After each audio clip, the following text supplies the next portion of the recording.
Hello guys and welcome to this video. Today I will show with you how to install ERPNext on Windows 10. So guys, what you have to do, first step, install Docker for Windows, download and install Docker on desktop from Docker website.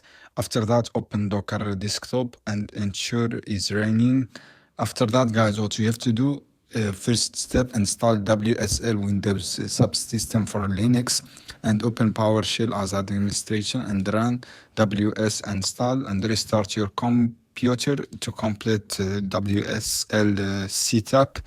After that, what you have to do, download ERPNext Docker image and open PowerShell command and run following the command this docker pull frip /ERPNext.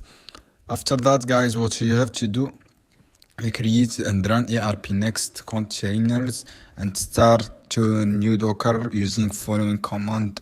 This command, as you can see here, guys, run dp and 8000, and this is will background port 8000.